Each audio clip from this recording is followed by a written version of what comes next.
할렐루야. 2022년도 한인연합감리교회 사순절 특별 새벽교회 오신 여러분 모두를 축복합니다.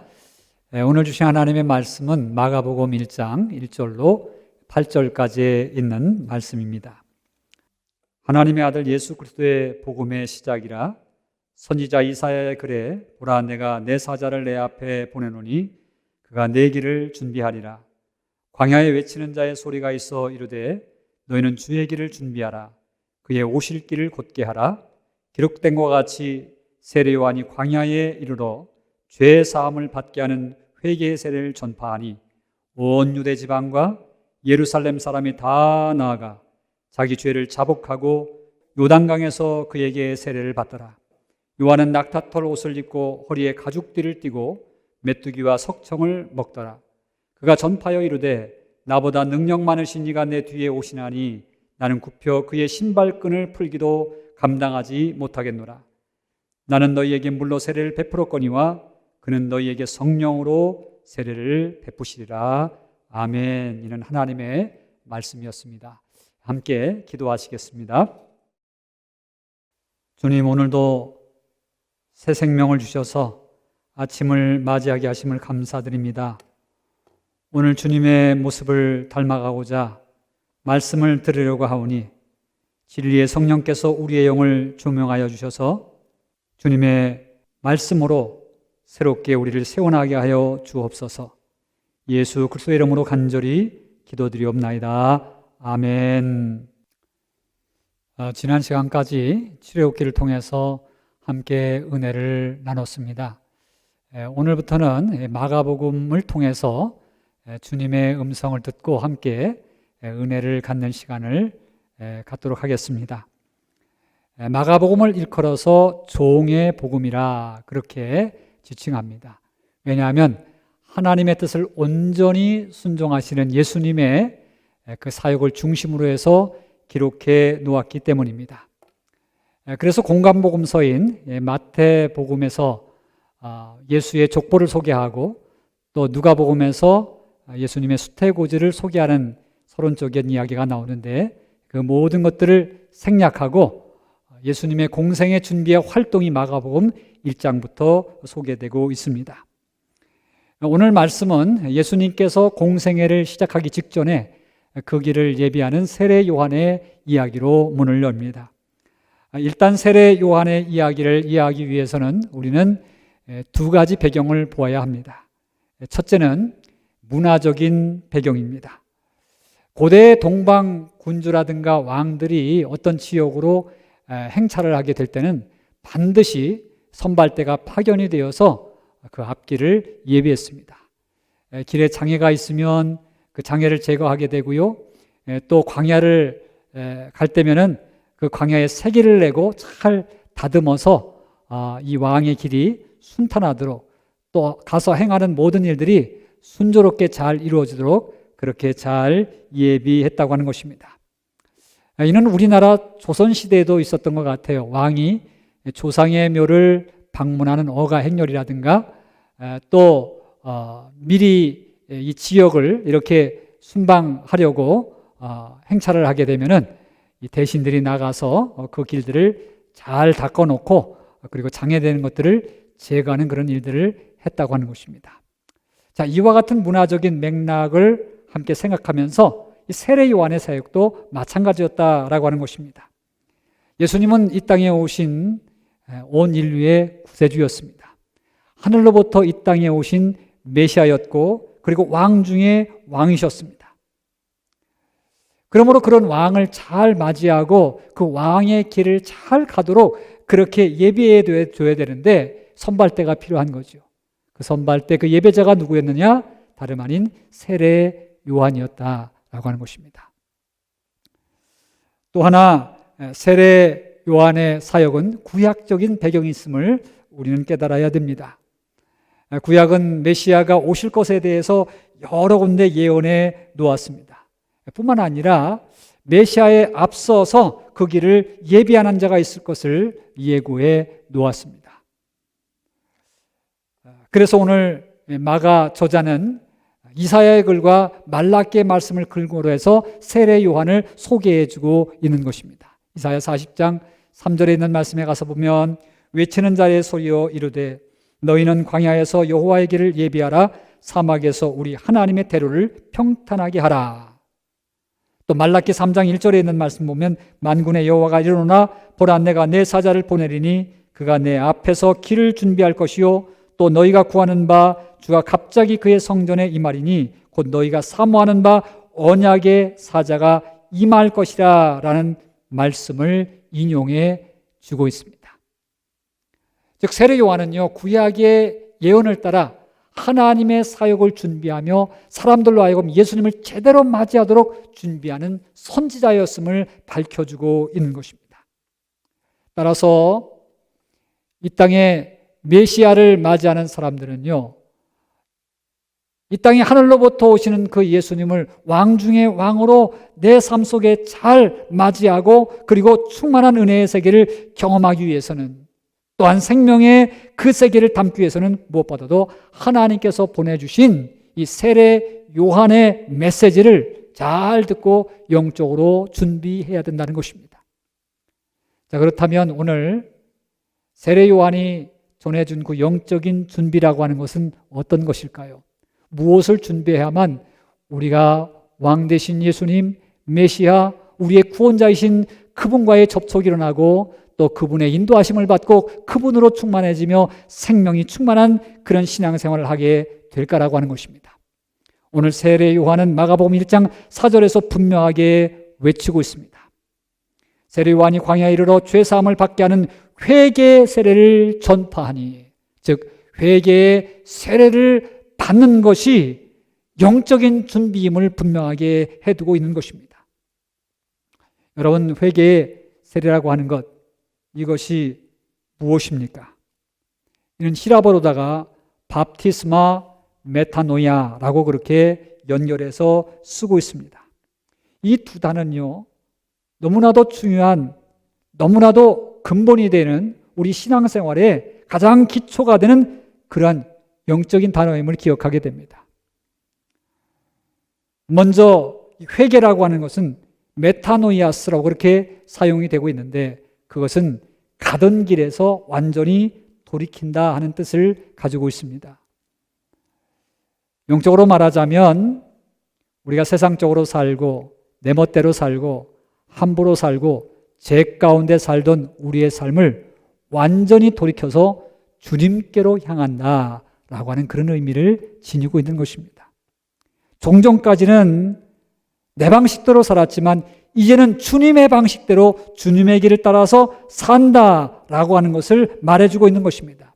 마치 탕자가 아버지의 품에 안기기 위해서 스스로 돌이켜 아버지의 집을 향하듯이 우리도 온전히 돌이켜서 주님의 길을 향해 달려갈 때 거기서 주님의 은혜와 우리의 믿음이 만날 수 있다 라고 하는 것을 알려주고 있는 것입니다. 자, 뿐만 아니라 오늘 말씀에는 회개의 세례라고 하는 것이 강조되고 있습니다. 이 세례라고 하는 것은 밥티스마로 그렇게 사용되고 있는데, 이것은 물에 잠겼다가 나오는 행위를 말해주고 있습니다. 오늘 문맥상에서 보면은요, 이 행위는 회개하여 씻음 받았다라고 하는 증표로서 많은 사람들에게 보여주는, 많은 사람들에게 증거해주는 그 행위를 말해주고 있습니다. 여러분, 이것은 참 굉장히 중요합니다. 왜냐하면 회개는 개인적인 것일 수도 있지만 공개적일 수 있어야 된다라고 하는 것입니다. 그래야 더욱더 책임감을 가질 수 있기 때문에 그렇습니다. 여러분, 오늘 이와 같은 이 회개는요, 예수님께서 사역하실 때도 삭개오와 같은 사람을 통해서 보게 됩니다. 삭개오는 예수님 앞에서 자기가 토색한 것에 대해서 공개적으로 고백했고, 그리고 거기에 대한 해결책으로 주님 앞에 회개하며 갚겠다고 그렇게 고백했던 것을 보게 됩니다. 그와 같은 공개적인 회개는 그 후에 책임적인 삶이 뒤따르기 때문에 상당히 귀중한 것이라 볼 수 있습니다. 오늘날 우리는 이와 같은 회개에 대해서 다시 한번 우리가 생각해 봐야 되지 않을까, 그렇게 우리가 고민해 봅니다. 여러분, 요즘의 회개는 혼자 하고 말 때가 참 많지 않습니까? 그런데 성서에서 나오는 그런 회개의 모습들은 서로 죄를 고백하며 병 낫기를 위해서 기도하라라고 하는 것들도 그렇게 말씀해 주고 계시고요. 또 사실은 우리 대한민국의 1907년 평양대 부흥회 운동이 일어났을 때도 그 부흥운동은 회개운동이 아니었습니까? 그 운동에서 그 회개운동은 공개적인 그런 회개운동이었다라고 하는 것도 우리는 발견하게 됩니다. 길손주 장로님께서 먼저 공개적으로 본인의 잘못을 회개할 때 그 이후에 많은 성도들이 공개적으로 자기의 죄를 토설하면서 삶을 고쳐나가고 개선하고 바꿔나가고 변화를 일으켰던 것을 보게 되는 것입니다. 오늘도 이와 같은 이 공개적인 회개, 우리 교회 안에서 또 우리의 삶 속에서 필요한 것이라 그렇게 생각이 됩니다. 이런 것들이 다시 회복해야 될 그러한 영적인 훈련들이다라고 하는 것을 깨닫게 됩니다. 자, 그런데 오늘 우리가 한 가지 더 생각해야 될 것은 이 같은 세례는 단순히 씻음받았다라고 하는 것 또는 공개적인 회개라고 하는 것 정도로 끝나는 것이 아니라 죽고 사는 문제로까지 확장되고 있다고 하는 것입니다. 여러분, 물에 잠긴다고 하는 것은 죽는 것을 상징하지요. 다시 물에서 나온다라고 하는 것은 새 생명으로 산다고 하는 것을 상징해 주고 있는 것입니다. 그런데 이와 같이 죽고 사는 상징성이 사도 바울에게 있어서는 성령 세례와 연결해서 그리스도와 함께 죽고 그리스도와 함께 산다고 하는 그 개념으로 확장이 됩니다. 로마서 6장 3절로 4절에 그렇게 말합니다. 무릇 그리스도와 함께 합하여 세례를 받는 것은 그의 죽으심과 합하여 세례를 받는 줄을 알지 못하느냐. 그러므로 우리가 그의 죽으심과 합하여 세례를 받음으로 그와 함께 장사되었나니 이는 아버지의 영광으로 말미암아 그리스도를 죽은 자 가운데서 살리심과 같이 우리로 또한 새 생명 가운데 살게 하려 함이라. 즉 세례라고 하는 것은 그리스도의 십자가와 함께 나를 못 박아 죽이는 작업이면서 그것이 전제될 때에 내 안에 예수의 생명이 살아서 역사한다라고 하는 것입니다. 여러분, 예수의 생명이 살아 역사한다고 하는 것은 내 안에 진정한 영적 기쁨이 회복된다고 하는 것이고 하늘의 소망이 우리 안에 가득 넘치게 된다는 것이고 삶의 의미가 넘친다는 것이고 그리고 우리에게 그동안 사라져 있던 우리에게 전혀 나타나지 않던 그 비전, 내가 앞으로 어떻게 인생을 살아야 되겠다고 하는 그 비전이 다시 일어난다고 하는 것을 의미해 주고 있습니다. 나가서 마지막에는 예수의 부활이 나의 부활로까지 연결되고 있음을 상징해 주고 있는 것입니다. 그러므로 회개의 세례라고 하는 것은 얼마나 중요한지 모릅니다. 저는 오늘 이 말씀을 묵상하면서 저를 포함한 우리 크리스찬들의 신앙생활을 깊이 성찰해 보지 않을 수 없었습니다. 왜냐하면 회개했습니까? 라고 그렇게 질문하면 아멘, 그리고 그래도 쉽게 대답을 합니다. 그런데 예수와 함께 죽었습니까? 라고 질문을 하면 어느새 분위기가 싸늘해집니다. 예수와 함께 죽는 신앙생활은 아직까지 이르지 못했다고 하는 것입니다. 예수와 함께 죽는다고 하는 것, 그것은 쉽지 않다고 하는 것입니다. 그래서 여전히 내 멋대로, 내 의지대로, 내 방식대로 살고 있는 우리의 모습을 볼 수밖에 없다고 하는 것입니다.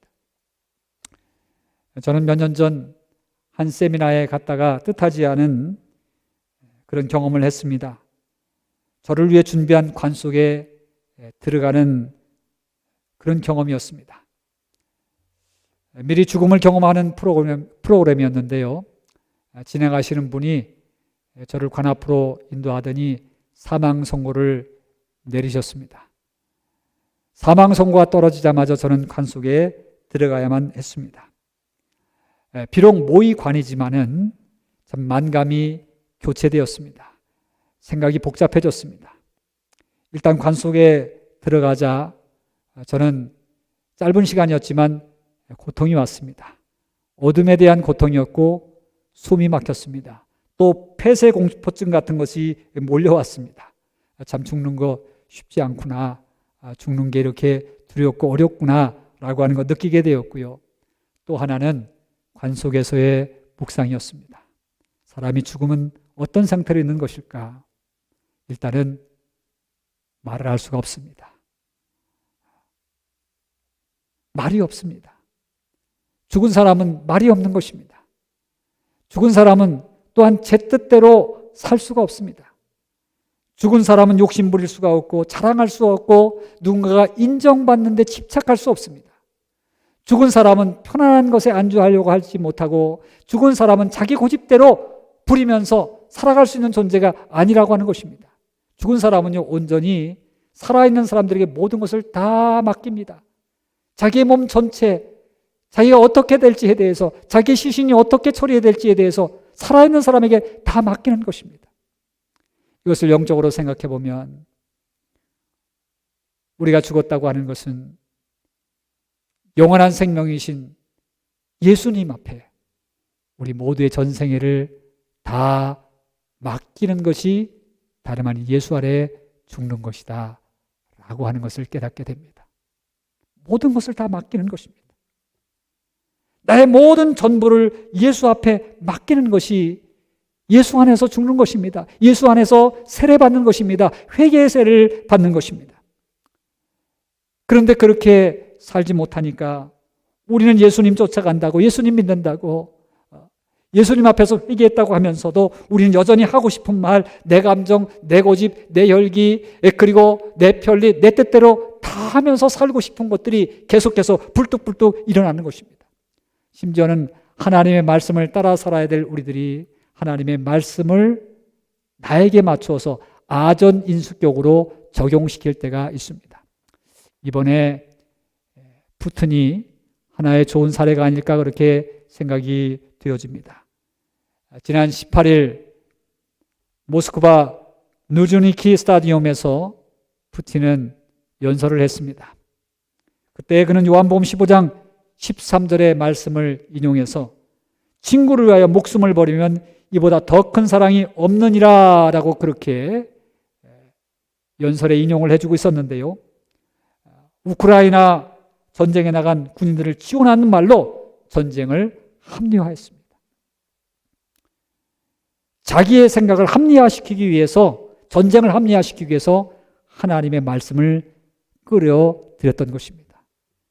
그는 사실 러시아 정교의 교인입니다. 하나님의 말씀을 모르는 사람 아니고 하나님을 모르는 사람 아니고 예수님 모르는 사람 아닙니다. 그런데 정말 그 안에 예수가 살아있지 아니하고 자기가 살아있으니 자기의 뜻대로 하나님의 말씀까지도 인용해버리고 마는 것입니다. 여러분, 그렇습니다. 이 세상에 우리가 왜 이렇게 분란이 많고 이 세상에 왜 이렇게 눈물이 많고 갈등이 많을까요? 알고 보면 우리가 예수 믿는다고 하면서도 예수 안에서 진정한 회개의 세례를 받지 못하기 때문에 그런 거 아닌가라고 하는 반성을 갖게 됩니다. 여전히 회개의 세례 받지 못한, 여전히 죽지 못한 우리이기 때문에 가정에서 또 교회에서 일터에서 갈등과 분열과 전쟁들을 만들어 가고 있다고 하는 것입니다. 죽을 때 예수 생명이 나타나면 그 안에 기쁨과 소망과 평화와 그리고 새로운 아름다운 비전의 열매들이 맺히기 시작한다라고 하는 것입니다. 사실 이렇게 살아간다고 하는 것 쉽지 않습니다. 예수 안에서 죽는다고 하는 것 쉽지 않습니다. 그래서 사도 바울은 한 번 죽는 것으로 끝나는 것이 아니라 나는 날마다 죽노라고 그렇게 고백을 합니다. 한 번 죽었다고 하는데 또 다시 살아납니다. 또 나 하고 싶은 것, 내 편리대로 그렇게 살고 싶습니다. 내 육정이 살아납니다. 그러니 날마다 죽지 않으면 안 됩니다. 이를 마틴 루터는 데일리 팻티즘이라고 하는 표현을 해주었습니다. 데일리 팻티즘, 날마다 나는 세례받는다, 나는 죽고 살아나는 그런 경험을 한다, 그렇게 표현해 주었던 것입니다. 그러나 중요한 사실은 무엇입니까? 그렇게 죽을 때에 그리스도가 내 안에서 사실은 놀라운 역사를 경험하게 된다는 것입니다. 바울은 그렇게 고백합니다. 갈라디아서 2장 20절에 내가 그리스도와 함께 십자가에 못 박혔나니 그런즉 이제는 내가 산 것 아니요 오직 내 안에 그리스도께서 사신 것이라. 여러분, 그렇습니다. 내가 십자가에 못 박혀 죽을 때에 내 안에 그리스도께서 사신 것이라. 새 생명이 시작되고 주의 놀라우신 은혜의 세계가 시작된다라고 하는 것을 말씀해 주고 있는 것입니다.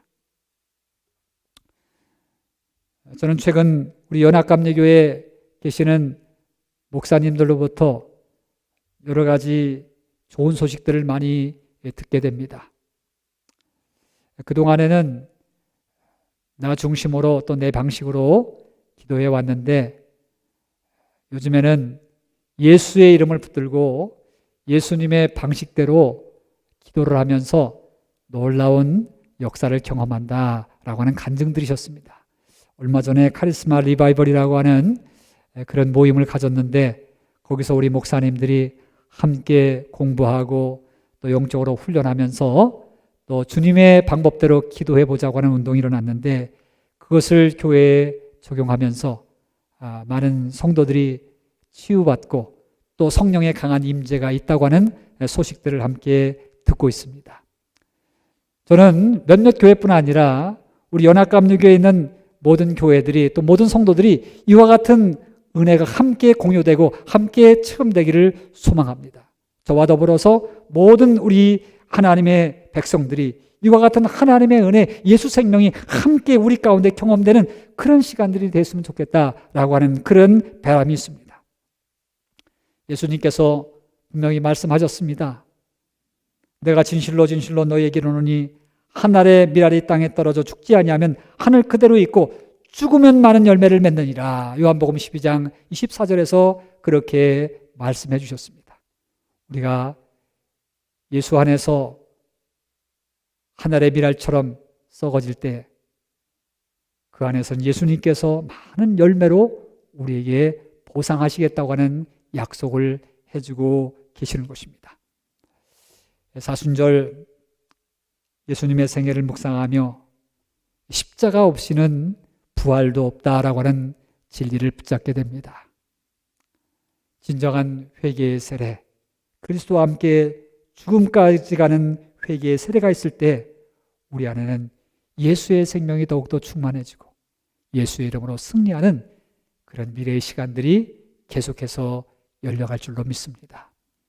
오늘 이와 같은 주님 안에서 죽고 주님 안에서 사는 삶이 우리의 신앙생활로 승화되어서 하나님의 말씀 안에서 늘 승리할 수 있는 저와 여러분 되기를 주님의 이름으로 축복합니다. 함께 기도하시겠습니다. 오 주님, 감사합니다.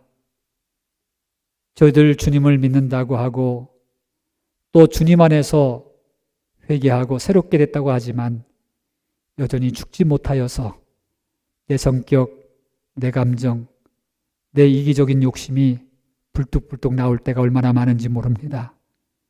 주님, 예수 그리스도와 합하여 세례받음으로 말미암아 내 자신의 육정이 점점 죽어지게 도와주시고 내 안에 예수 생명이 점점 살아 움직이고 충만해지는 신앙생활을 할 수 있는 저희 모두가 되도록 인도하여 주옵소서.